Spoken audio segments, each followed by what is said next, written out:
Hello students, last lecture में हमने 3 types of accounts, personal account, nominal account and real account का जो topic था वो कंप्लीट किया था और उसके इलस्ट्रेशन भी किए थे। इलस्ट्रेशन 4 भी किया था और इलस्ट्रेशन 5 है वो उसी टाइप का है। सो वो आपको होम असाइनमेंट में करना है। अगर कुछ डाउट है तो पूछना है। आज हम precautions to be taken to recognise types of accounts करेंगे। There will be a wrong accounting effect for transaction if there were error to identify types of account। कभी कभी क्या होता है कि हम अकाउंट्स को आइडेंटिफाई करने में कोई मिस्टेक्स कर देते हैं, तो कभी कभी अकाउंट्स में मिस्टेक आ जाती है। It is very essential to identify applicable account of respective transaction. Example, both salary and outstanding salary are separated accounts are applicable. For salary, income expenditure account is applicable, and outstanding salary there will be a personal account.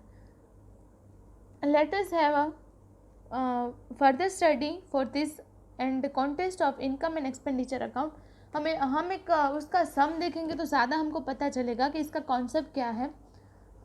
Transaction in reference to expense and types of account. अब उसमें first तो ये तीनों type same है, salary, salary outstanding and salary paid in advance. Type सभी की एक salary ही है, लेकिन सैलरी में जो एक नॉर्मल सैलरी है तो वो एक हमारा एक्सपेंस है, तो वो आएगा नॉमिनल अकाउंट में। लेकिन जब हम सैलरी आउटस्टैंडिंग बोलते हैं तो जो आउटस्टैंडिंग मतलब कि हमको पे करने की जो बाकी सैलरी है तो वो आएगी पर्सनल अकाउंट में, because it is a liability. वो हमारे लिए लायबिलिटी बनती है, तो सैलरी आउटस्टैंडिंग है वो पर्सनल अकाउंट में आएगी। उसके बाद सैलरी पेड इन एडवांस, हमने सैलरी एडवांस में पे कर दी है तो वो रिसीवेबल है, हम वो मनी रिसीव कर भी सकते हैं, तो ये जो है वो पर्सनल अकाउंट में आएगा।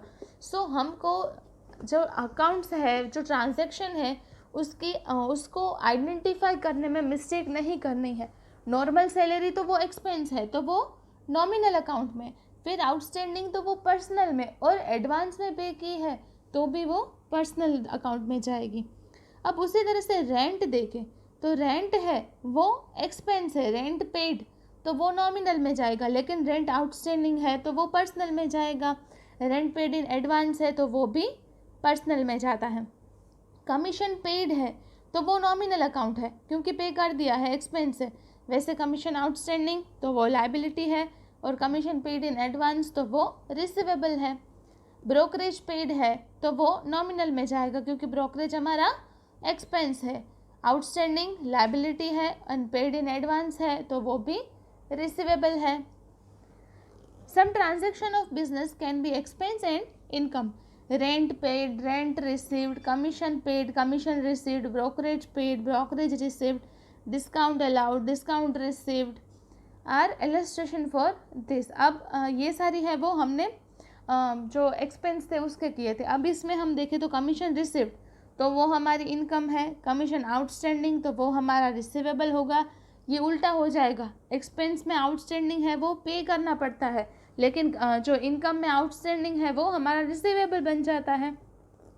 कमीशन रिसीव्ड इन एडवांस है तो वो हमारी लायबिलिटी बन जाती है।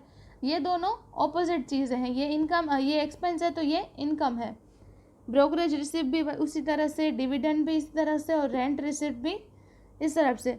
Students should undertake frequent exercise for above mentioned transactions. Due to frequent exercise, the fundamental rules and principles can be easily understood. ये आप एक या दो बार पढ़ोगे तो आपको आसानी से ये चीज़ आपको दिमाग में आ जाएगी। अब हम नेक्स्ट देखें तो rules of debit and credit account, उसके जो रूल्स हैं वो हम देखें। In this chapter, we have studied dual effect transaction in point number 5 under double entry system as per its name. It is a mention to give method to give two effects of transaction. कोई भी transaction की to effect आती है वो हमको पता है। While giving two-fold effect, it may affect two or more than two accounts. Transaction of business are made between two parties. We have acquired information of double effect in first effect and second effect. First effect means debit effect of transaction and second effect means credit effect. दो effect होती है तो क्या first है debit होती है और second effect है वो क्रेडिट होगी. For the above presentation it can be said that the dual effect of transaction means the first effect and second effect credit effect. Rules in accounting for debit and credit effect. Debit and rules are made for the following three accounts. Personal account, तो personal account में कौन आता है, तो any person taking benefit और giving benefit. जो भी personal account में जो बेनिफिट लेता है और बेनिफिट देता है दोनों आते हैं. अब उसके बाद देखें तो रियल अकाउंट, तो रियल अकाउंट में क्या आता है, तो असेट जो है वो इंक्रीज़ हुई डिक्रीज़ हुई, ये सारी चीज़ें रियल अकाउंट में आती हैं. उसके बाद हम देखें तो नॉमिनल अकाउंट, तो नॉमिनल अकाउंट में क्या आता है, एक्सपेंसेस, रियलाइजेशन ऑफ इनकम, वो सारी चीज़ें हैं वो नॉमिनल में आती हैं. अब हम उसके जो टेबल है, ये टेबल इतना इम्पोर्टेंट टेबल है कि आप जो ये टेबल याद रखोगे तो आपको फ्यूचर में अकाउंटिंग में कभी भी प्रॉब्लम नहीं होगी, किसको डेबिट करना है और किसको क्रेडिट करना है. ये बहुत ही ज़्यादा इम्पोर्टेंट टेबल है आपके लिए. अगर पॉसिबल है तो आप अपने रूम में इतना सा टेबल लिख के आप कोई भी आपके पास बुलेटिन बोर्ड है तो उसमें लगा लो और दिन में एक बार तो पढ़ो, क्योंकि ये टेबल जो आपको याद रहेगा तो अकाउंटिंग में कभी भी प्रॉब्लम नहीं आएगी. इन फ्यूचर आप कॉलेज में होंगे, 12th स्टैंडर्ड में, कभी भी आपको ये टेबल आएगा तो प्रॉब्लम नहीं होगी. ये बहुत ही इम्पोर्टेंट टेबल है. अब उसमें हम टाइप्स ऑफ अकाउंट, 3 टाइप के ही अकाउंट होते हैं. तो पर्सनल अकाउंट का रूल है डेबिट द रिसीवर, जो रिसीवर है उसको हमें डेबिट करना है, एंड क्रेडिट द गिवर, जो गिवर है वो क्रेडिट होगा. Debit the receiver, credit the giver. Personal account में debit the receiver, credit the giver. उसके बाद रियल अकाउंट का हम देखें जो, तो उसका फर्स्ट इफेक्ट क्या होगा, debit what comes in. Debit किसको करना है, जो आता है, मनी आती है तो उसको हम डेबिट करेंगे, and credit vote goes out. Real account का रूल है debit what comes in, credit vote goes out. जो आता है उसको डेबिट करना है और जो बिजनेस में से जा रहा है उसको हम क्रेडिट करेंगे. रियल अकाउंट में क्या आता है, तो असेट आती है तो debit what comes in. Asset आ रही है तो उसको हम डेबिट करेंगे, असेट जा रही है तो वो क्रेडिट करेंगे. मैं बार बार इसीलिए बोल रही हूँ कि बहुत इम्पोर्टेंट टॉपिक है ये. अब नॉमिनल अकाउंट में क्या होता है, debit the expense and loss. जो एक्सपेंस एंड लॉस होता है उसको हमें डेबिट करना है, and credit income and gain. Credit किसको करना है, गेन एंड इनकम को हमें क्रेडिट करना है.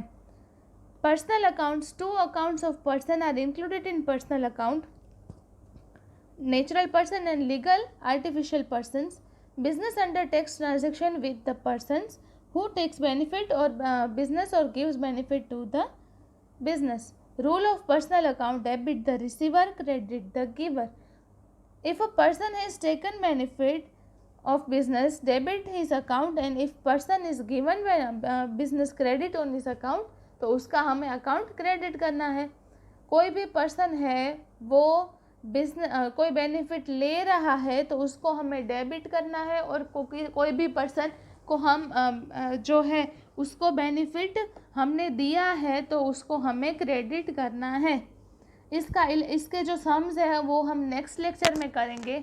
सो होम असाइनमेंट में आज आपको जो इलस्ट्रेशन 5 हमारा है वो 4 जैसा ही है, वो आपको कंप्लीट करना है अपनी नोटबुक में.